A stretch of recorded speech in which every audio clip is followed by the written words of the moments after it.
do t'i themi mirëmëngjes drejtorit të Autoritetit Shëndetësor Rajonal Dritan Ulqinaku. Mirëmëngjes dhe mirëserdhje. Mirëmëngjes, kënaqësi që jeni këtu. Faleminderit që pranoj ftesën, po përfundoi ky testim i infermierëve fillimisht? Po, mund të themi që tashmë ka përfunduar jo vetëm në Tiranë, por edhe në 3 rajonet e tjera, të cilët ishin përfshirë në pothuajse paralelisht, po Tirana ishte një hap më përpara. Por çfarë bëhet një testim i tillë? Çfarë duam të shohim? Cili është funksioni që ka? Ky testim është portali i infermierëve për Shqipërinë, i cili ka të bëjë me punësimin e infermierëve. Pra, nëse deri dje infermierët u rekrutojshin në punë në bazë të drejtorive përkatëse, në bazë të një dosje, në bazë të një kurikule, në bazë të listës notave, tashmë bëhet edhe një testim për të parë realisht se sa janë të aftë në profesionin e tyre, dhe me njëherë, si tu është brenda, paktën në Tiranë kemi nxjerrë brenda natës rënditën e rënkimit, dhe në bazë të rënditës, si tu është i pari zgjedhet vendet e lira që rreth i Tiranës. Sa konkuruan për sa vendet lira? Në Tiranë, paktën ju ishin në krye të komisionit. Në Tiranë konkuruan, u regjistruan 520 kandidat, në cilët 420 morën pjesë, dhe ishte për 88 vende pune. Pra 1 në 5, le të themi. 1 në 4, 1 në 5, po. Okej. Si ishte testimi në Tiranë, niveli në Tiranë, le të themi? Të them të drejtën, unë mora pjesë në menaxhimin e procesit të testimit, jo në përgatitjen e tezës testimit, por nisur nga rezultatet mund të them që ishte një nivel i kënaqshëm, paktën në gjykimin tim, i nivelit të gjitha kategorive të infermierëve, pra domethënë si mami, si infermier, si teknik laboratori, e me radhë. Sigurisht domethënë një pjesë e pikëve vite edhe nga dosja e kandidatëve, të cilët ne kishim ose Ministria Mosar. Formimi profesional, trajnime që mund të kenë bërë. Formimi profesional, eksperienca kishte një numër të konsiderueshëm pikësh, domethënë që për mendimin tim është shumë e drejtë, sepse nuk mund të, si thosh, krahasohet ose të punësohet me të njëjtën avantazh si një që ka 20 vite punë, që ka një eksperiencë të jashtëzakonshme, një që sapo ka dalë në bankat e shkollës. Pra ishte eksperjenca të cilat merrte deri në... Po tash le të themi një që ka 20 vite punë, pse ishte pa punë? Jo, pa punë, domethënë për shumë arsye, kishte emigruar, do të ndrojë vend, të vinë nga një qytet në Tiranë. Pra domethënë arsyet janë nga më të ndryshme, të cilët nuk mund të gjykojnë, se cili ka drejtën që të konkurojë për një mundësi më të mirë.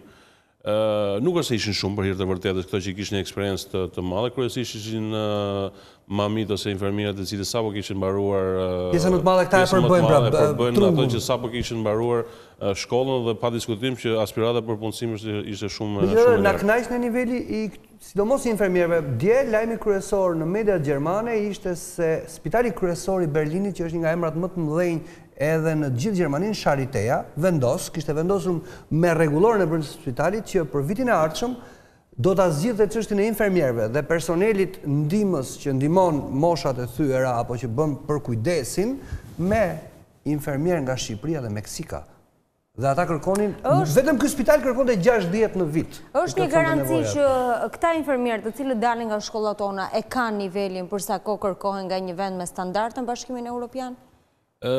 Unë mund të them në mënyrë pak të tërthort. Pra, domethënë, është fakt që Fakulteti i Mjekësisë nuk është çënuar në vite.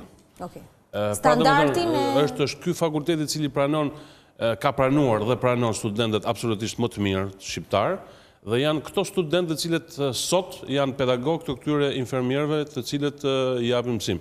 Pra duhet të them domethënë është një amalgam shumë e mirë e produktit të shkollës shqiptare të mjekësisë, e cila jep rezultatet që ju sapo i thatë. Këto ka pa diskutim anë të mira që një dritare më shumë për infermierë shqiptar, po nga ana tjetër ne kemi ato vështirësitë tona, sepse sa fillojmë që trajnojmë një infermier, sepse edhe zanatet të ndryshme të infermierëve kanë specifikat e tyre, pra në vaksinim, në injeksione, në lindje drejt e tyre, mund të dalë mundësia që t'i hapin një detar dhe ikin dhe krijohet dashje pa dashje një vakum. Kemi në fakt një problem të tillë, na është krijuar një grop e tillë për shkak të largimeve, sepse u bë disa vite që diskutohet në fakt dhe dëgjojmë që ikin mjekë dhe infermierë. Lëvizjen e infermierë ka shumë, po për hir të vërtetës, domethënë nuk është se kemi pasur probleme në punësimin e infermierë, sepse janë hapur shumë si në privat ashtu edhe në shtet fakulteti për cilin nxjerr infermier.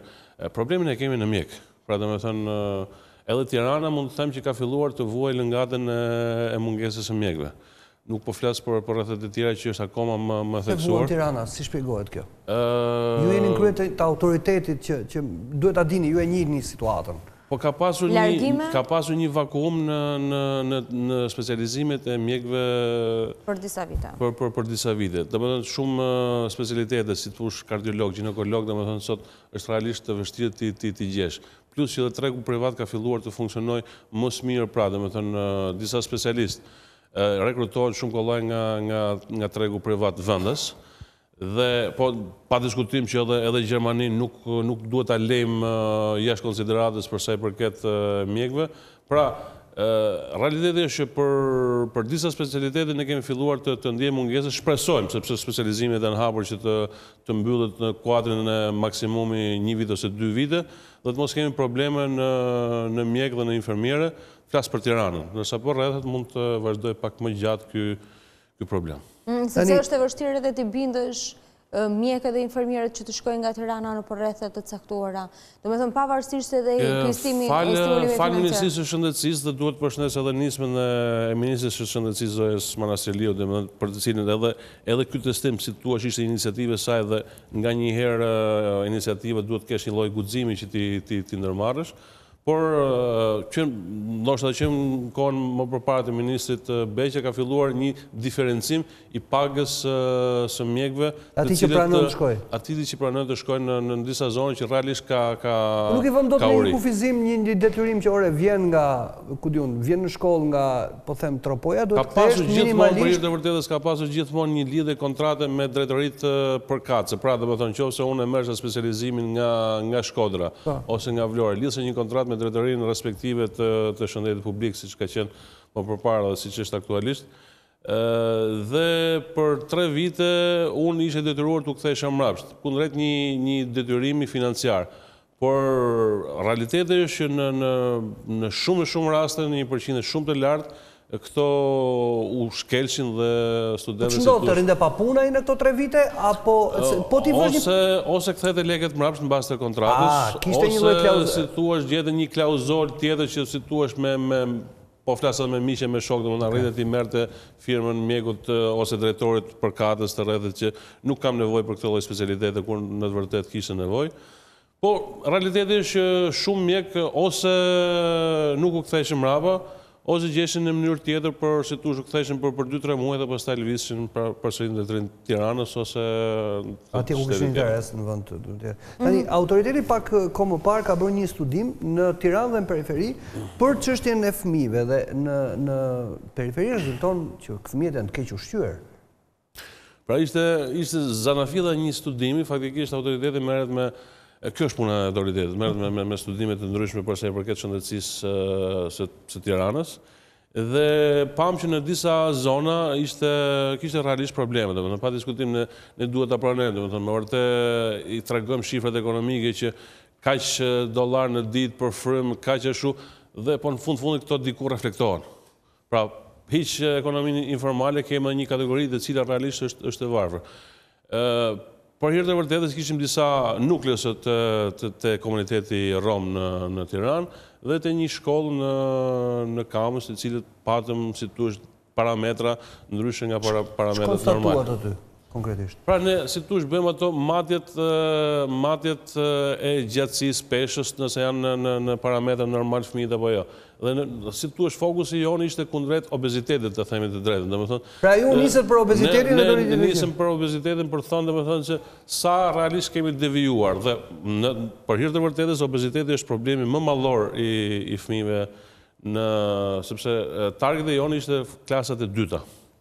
Por pam që në disa raste kishte edhe jo obez, po kishte si thuaç më të dobët se normale. Nuk han mirë, han pak. Apo hanë gjërat e gabuara, se ndodh dhe kjo. Nuk u futëm në këtë. Domethënë si thuaç ne thjesht pam atë tablon e pam dhe duhet ndoshta studime të tjera për të futur realisht se kush janë shkaqet. Domethënë mund të kesh edhe një smundje, mund të jetë edhe një devijim i ushqimit normal, mund të jetë edhe si thuaç një neglizhencë, nuk u futëm në këtë. Domethënë është një shkas për të thelluar. Për të thelluar, për të bërë analizë në fakt. Për të bërë analizë, eksakt. Po me fruthin si po shkon situata, duke se rastet nuk janë pak, ato që kanë kaluar apo që janë të prekur.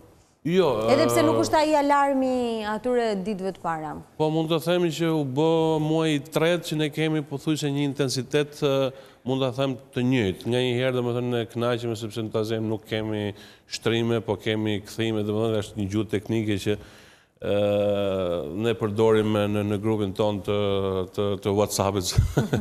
Kemi filluar Teknologjia tani bën që të koordinimit. Por në një analizë paraprake thash, akoma nuk ka përfunduar si epidemi i frutit, por pa diskutim që ne kemi ndarë në tre kategori, si thuash. Në kategorinë e parë është kategoria më e madhe është atyre rasteve të cilët nuk janë vaksinuar.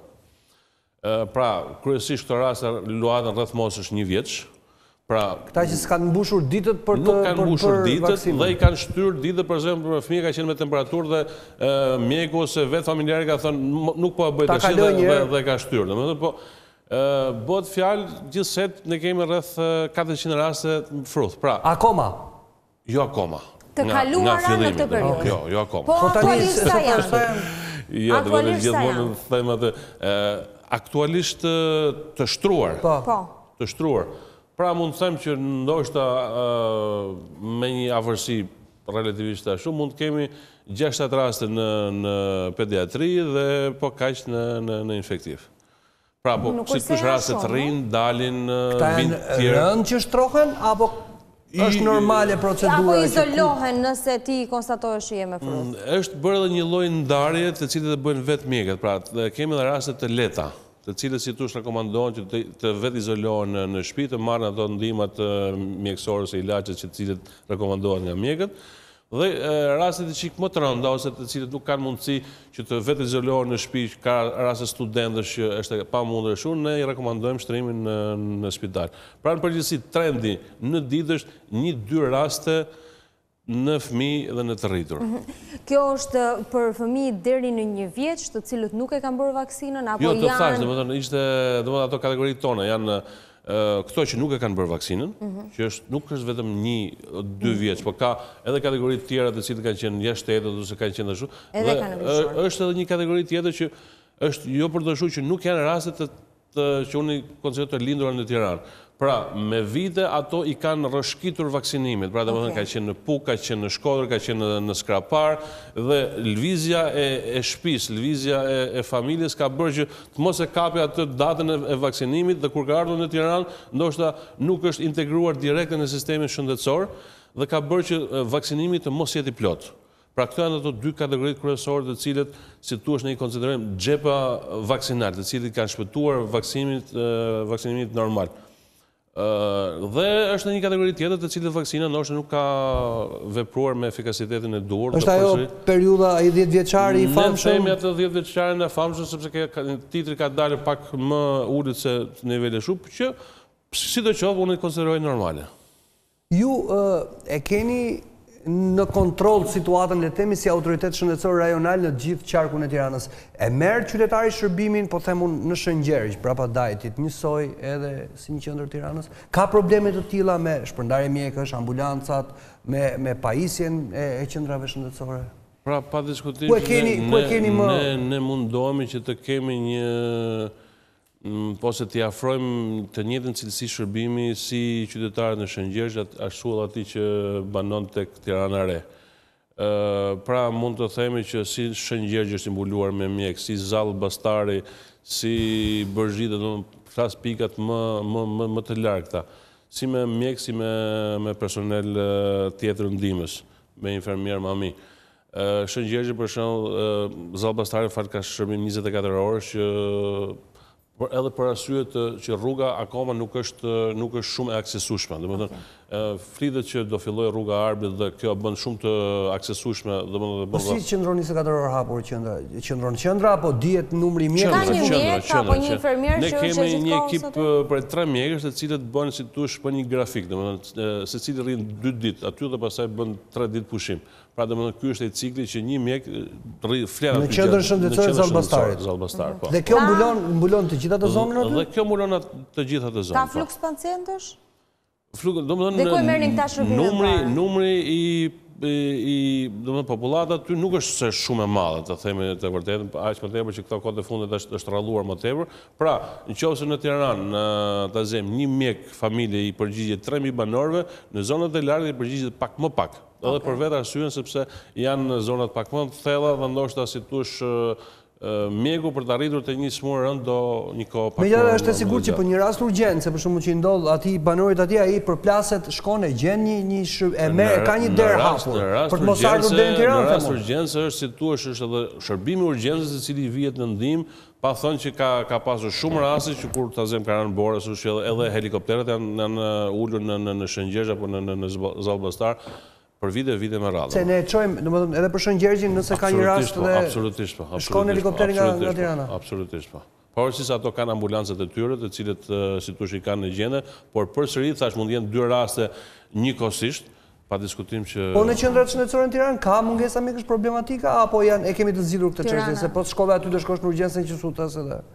Jo, Tirana ka, domethënë funksionon Tirana qytet, pra domethënë ajo që ndoshta jo shumë qytetar mund të dinë është që pothuajse të gjithë qendrat shëndetësore të mëdha, domethënë që dinë, domethënë Tirana e Re, Dhjeta, Nishi, Kombinati, Lapraka, domethënë funksionon, domethënë është një mjek pediatër ose një mjek i përgjithshëm që funksionon edhe ditën e diel.